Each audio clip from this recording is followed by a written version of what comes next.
నమస్కారము. సో ముఖ్యంగా bike rally police డిపార్ట్మెంట్లో పెట్టడానికి ముఖ్య కారణము రోడ్ యాక్సిడెంట్స్ ఎక్కువగా జరుగుతున్నాయి. సో దీనికి సంబంధించి పబ్లిక్లో ఎక్కువ అవేర్నెస్ తీసుకురావడానికి ఈ యొక్క బైక్ ర్యాలీ మేము కండక్ట్ చేస్తున్నాము.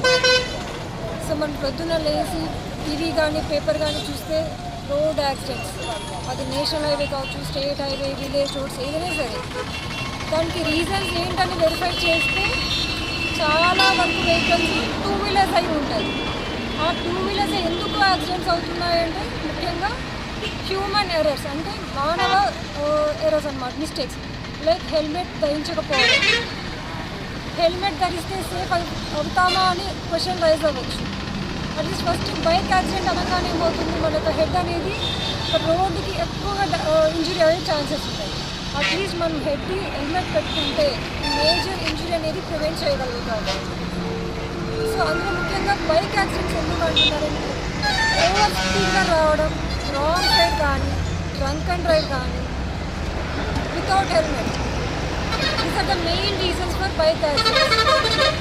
మరికొన్ని ఏంటంటే హెల్మెట్ పెట్టుకుంటారు కానీ ఆ హెల్మెట్కి హెడ్కి మధ్యలో మొబైల్ అనేది ఒకటి ఇన్సర్ట్ చేస్తున్నారు. అంటే మొబైల్ మాట్లాడుకుంటా, ఫోన్ మాట్లాడుకుంటా కూడా డ్రైవ్ చేస్తున్నారు. సో ఇవన్నీ రకరకాల కారణాలు మన రోడ్ యాక్సిడెంట్స్. సో మెయిన్గా ప్రివెంట్ చేయడానికి పబ్లిక్లో ఎక్కువ అవేర్నెస్ తీసుకురావడానికి బైక్ ర్యాలీ అనేది కండక్ట్ చేస్తున్నారు. సో దయచేసి మీడియా ద్వారా మేము పబ్లిక్కి చెప్పేది ఏంటంటే అందరూ హెల్మెట్ ధరించండి. రైడరే కాదు, వాళ్ళ వెనకాల కూర్చున్న పిలియన్ రైడర్ కూడా హెల్మెట్ ధరించండి. మేడం నేను ఒక్కదాన్నే కదా బైక్లో వెళ్తున్నాను, కాదు మేము ఇద్దరమే కదా వెళ్తున్నాము, లేదా ఒక ½ కిలోమీటర్ లేదా 100 మీటర్స్ 200 మీటర్స్ డిస్టెన్సే కదా వెళ్తున్నాము. మీరు ఒక్కరే కాదని బైక్లో వెళ్ళేది, మీ యొక్క కుటుంబం వెళ్తుందని గుర్తుపెట్టుకోండి. మీ గురించి మీ ఇంట్లో పిల్లలు కానీ, మీ ఫ్యామిలీ మెంబర్స్, మీ రిలేటివ్స్, మీ ఫ్రెండ్స్, వీళ్ళందరూ మీకోసం ఉన్నారు.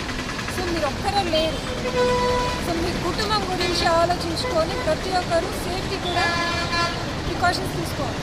సో దయచేసి అందరూ హెల్మెట్ ధరించండి, జాగ్రత్తగా ఇంటికి చేరండి.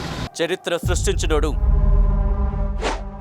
ఇప్పుడు ఆ చరిత్రని తిరగరాయబోతున్నాడు.